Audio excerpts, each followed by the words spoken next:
Bonjour, je m'appelle Sandra Dumais. Je suis illustratrice de jeunesse. J'ai illustré un livre avec les éditions Fonfon qui s'appelle Les Oui-Dire. Aujourd'hui, je vais vous expliquer comment j'ai développé le personnage dans ce livre et je vais même illustrer un autre oui-dire avec vous. Un oui-dire, c'est un rumeur publique ou un mythe ou légende pour expliquer quelque chose aux enfants.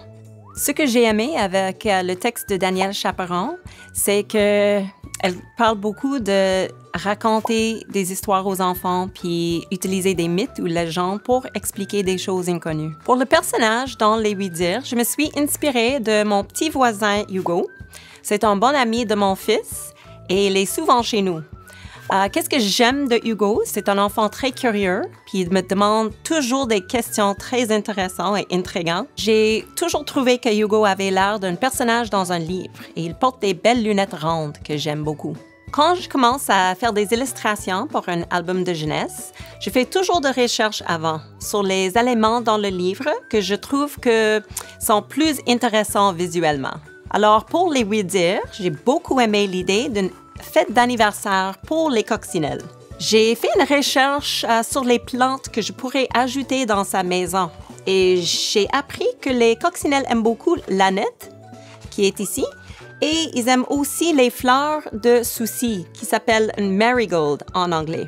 Il y a aussi la fantôme laide. Je me disais, il devrait y avoir un chien très laid. Alors, j'ai fait une recherche pour trouver le chien le plus laid au monde. Et je trouvais cette race de chien qui s'appelle un chinois à crête, qui, moi, je trouve très adorable. Quand je commence à créer un personnage pour un livre de jeunesse, je commence par les esquisses. Et si j'ai un vrai enfant, comme dans ce cas avec Hugo, je prends beaucoup de photos et je dessine des photos. Souvent aussi, je fais une poupée en papier pour être capable de jouer un peu avec le personnage et de mieux visualiser le personnage dans son environnement. Maintenant, nous allons illustrer un autre oui-dire ensemble. Je vais vous montrer tous mes médiums préférés à travailler avec pour faire du collage. Le plus important, c'est des ciseaux et de la colle. Après ça, il faut avoir plein d'options de papier qui est peinturé en toutes les couleurs que j'aime. Je prépare ça en avance et j'ai un gros tiroir à la maison déjà préparé avec toutes les couleurs et textures que j'aime. Je prépare ça avec mes peintures préférées. C'est de la gouache. La gouache, c'est un peu comme l'aquarelle, mais quand ça sèche, ça donne une texture qui est vraiment le fun à travailler avec des crayons de couleur. J'ai choisi d'illustrer lui dire que la lune nous suit en auto. Souvent, mes enfants me demandent « Est-ce que c'est vrai? » Mais malheureusement, non, c'est pas vrai. J'aimerais bien que la lune nous suit en auto, mais c'est juste une illusion. La lune est si loin, ça fait pas une grande différence à elle quand on se déplace. C'est pour ça que ça donne l'impression qu'elle nous suit. Alors, je vais commencer par couper une belle lune. Je vais faire ma lune très grande parce que je veux ajouter un visage et faire un personnage de ma lune. Je vais vous montrer comment j'aime ajouter un peu de couleur sur la peinture. Je vais ajouter un peu d'orange fluo. Pour faire le visage de notre lune, je vais couper les gros yeux. Alors, j'ai besoin d'un peu de papier blanc que je vais trouver sur le coin du papier. J'ai déjà l'idée que je vais faire les yeux qui regardent le petit bonhomme qui est dans l'auto. Ils vont se regarder. Je colle les yeux et je vais dessiner sur les yeux après. Je vais donner les yeux bleus à la lune. Et vous pouvez ajouter n'importe quelle couleur. Et je pense que la lune devrait avoir des joues rouges.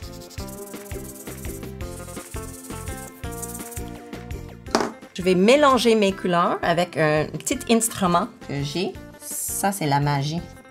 Je l'appelle un blender. Ça mélange les couleurs. C'est un genre de crayon qui est un peu mou. J'ai déjà préparé mon auto parce que ça prend quand même beaucoup de temps pour faire tous ces petits détails. Et j'ai choisi une couleur de papier qui était noire, un peu comme ça. Et j'ai ajouté du bleu, du vert et du gris pour avoir une belle couleur mélangée. Je vais placer ma lune très proche à l'auto parce que je veux donner l'impression que la lune et le petit garçon se regardent. J'ai besoin maintenant des 2 roues pour l'auto. Et j'avais déjà préparé de papier noir. Quand je fais des rangs, ça ne me dérange pas si c'est pas parfait.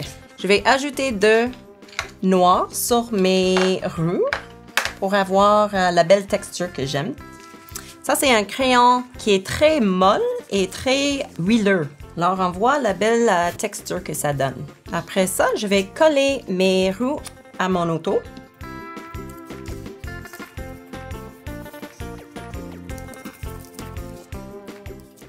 Tu peux toujours mettre quelque chose de pesant sur le papier pour mieux coller le papier à ton fond.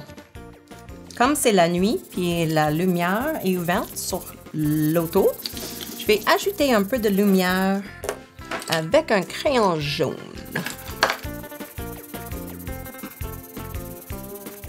On pourrait même mettre une petite lumière autour de la lune.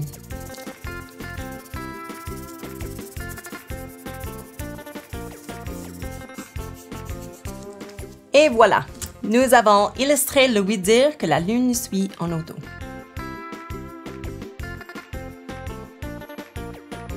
Si toi aussi t'aimerais créer un oui-dire ou ta propre histoire, va sur l'atelier de création de Fonfon. Amuse-toi!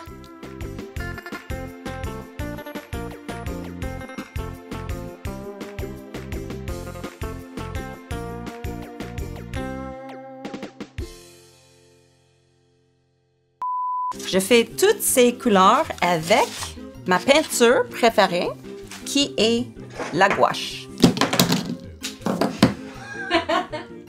La gouache volante.